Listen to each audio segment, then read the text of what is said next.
Infosys was founded by 7 engineers in Pune, India. It was registered as Infosys Consultants Private Limited in 1981. Later it was renamed Infosys Limited in June 2011.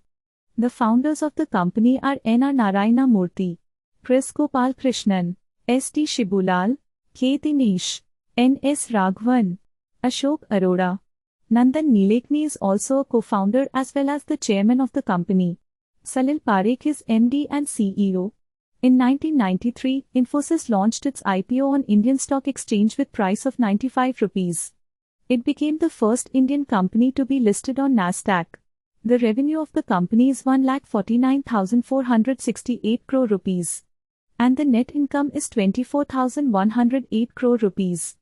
Infosys provides software development, maintenance and independent validation services to companies in finance, insurance, manufacturing and other domains.